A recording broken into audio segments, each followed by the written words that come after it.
Hey there, everybody. Tiffany Jackson here, naturopathic doctor at Eco Health Wellness Center.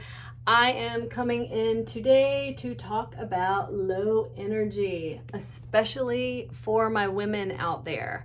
So, I started writing on my little board and then it kept getting smaller and smaller. So I know it looks like a hodgepodge of stuff, but I'm going to run through this really quick because if you have low energy out there, here is what you need to be thinking.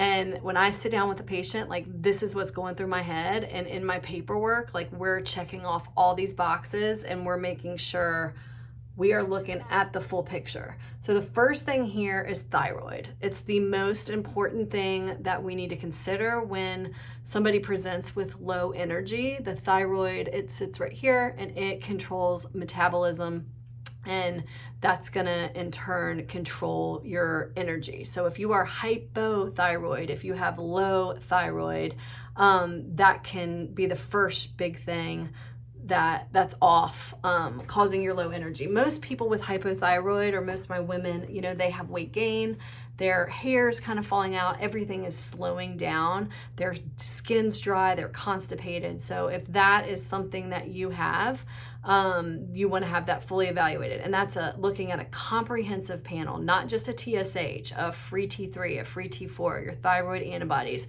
You want to have somebody look at a very comprehensive picture. And I say if your TSH is over 2, then you have all those symptoms, we really need to talk about what's going on with your thyroid. Sometimes you can supplement iodine, sometimes you need thyroid medicine. I like to look at the whole picture, and then we can decide what to do.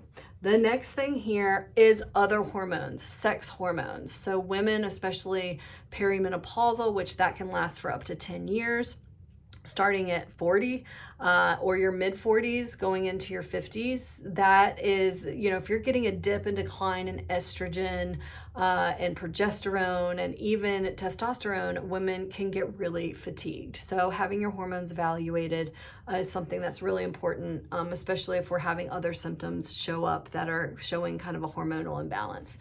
The next thing is adrenal fatigue. So your adrenals are two little glands that sit right up above your kidneys, and they're producing cortisol. Over time, over long periods of stress, the adrenals get burnt out and you're not getting this kind of cortisol wave that we want. Cortisol usually comes up and spikes as the sun comes up in the morning. It wakes you up, it gets you out of bed, it sustains your energy, and then it'll dip. So when that if you're not waking up in the morning, if you don't have energy when you wake up in the morning, that's like a first sign of adrenal fatigue. And especially if you have to drink coffee all day long, or you're just you don't have energy all day, but then you start to get energy at night, maybe your cortisol is kind of flipped. So we look at the adrenal health, we'll look at some blood work, and then I really like to do saliva testing for the adrenals if we suspect that. And there's some great herbs out there that really help reboot the adrenals. So that's a big thing if you feel like you have low energy. The next thing is mitochondria. So I know these are some big words, but the mitochondrial are the powerhouse of your cells. So now we're getting on a functional level of cellular health. What's going on with the cells? Well, we have to eat, we have to fuel our body, and we need to get that nutrition to the cells so the mitochondria can work, and then in turn have the cells working optimally. So what happens is we're not getting the right nutrition in our diet, and we're really deficient, and the mitochondria aren't producing enough energy. So I actually have a really cool chart here. Let me find it. Where did it go? That shows a lot of the nutrients that are required for if you have fatigue and that support the mitochondria, like your CoQ10 here, magnesium, the carnitine, the zinc, the B vitamins. These are all considered cofactors, and they work in these biochemical pathways to make energy. So this is where nutrition gets really, really cool, because when you're deficient in some of these things, and then you start fueling the body with it, and then people start feeling that upswing, especially in energy and focus, and it's like, oh, they just turned on this whole pathway because they're giving the body these vitamins and minerals that it's never had. So that is huge. So supporting mitochondrial health. It's just really supporting the cells. Food sensitivities, that's really big. I see this happen a lot with people. They're eating foods that their body's just really sensitive to. So we do food testing here. The big ones are wheat, dairy, eggs, and people just aren't connecting it. They'll eat something. It's not like you eat it and then you have that immediate effect. That's usually a blood sugar dysregulation.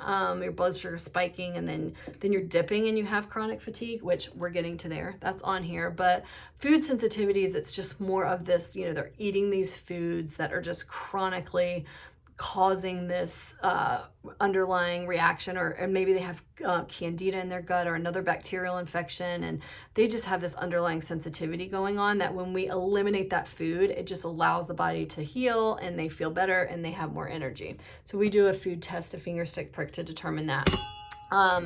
Iron deficiency is a big one, especially as a woman. If you're having cycles and you're menstruating and you're losing blood every month, a lot of people are anemic. So we want to rule that out. We have to check that box off that you're not anemic.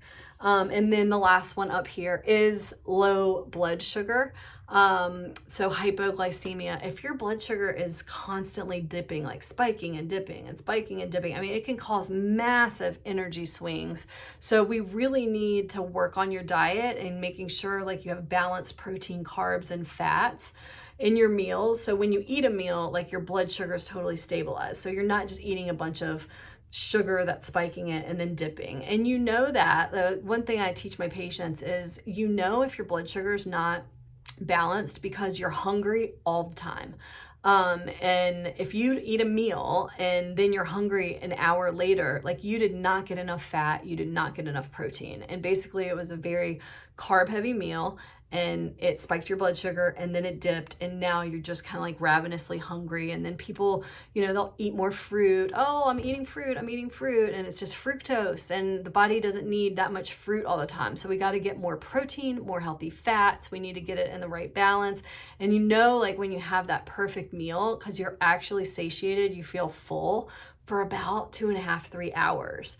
And then when you eat another meal and then you stay full for 2 or 3 hours, like you're getting that balance, protein, carbs, and fats, the body's getting fueled, the brain's getting fueled, and then you're not having these big swings. So it's one thing we really work on. I'm a big, huge proponent of making sure people are getting adequate amounts of protein and healthy fat, and correcting the deficiencies, supporting the adrenals, making sure the thyroid's balanced, making sure they don't have food sensitivities, making sure they're not deficient.